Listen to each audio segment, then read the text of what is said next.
Sumentro sa pagkain ang visual arts exhibit sa Makati City ni Jazel Christine Villamarin na pinamagatang I consume, therefore I am. May news to go si Trisha Zafra. What consumes you? O ano ang gumugugol ng panahon at interes mo? Ito ang tanong na naging inspirasyon ng artist na si Jazel Christine sa art exhibit na ito sa Makati na pinamagatang I consume, therefore I am. What consumes me is food. So, tungkol sa consumerism, consumption. Pag tinitigan niyo yung mga artworks, images siya ng food.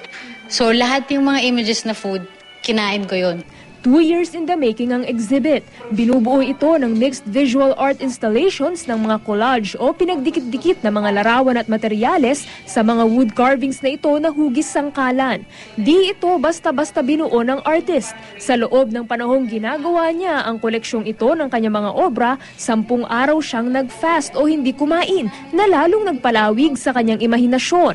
Na-heighten yung senses mo. So parang lahat ng naamoy mo, tas parang mas, dahil yung pagkain yung nagdadala sa atin, yung idea kasi ng pagkain sa akin brings back memories. So, barawa yung buhay ko sa Pilipinas. So, kung nasa ibang bansa ka, na-miss mo yung adobo, yung munggo, yung tortang talong.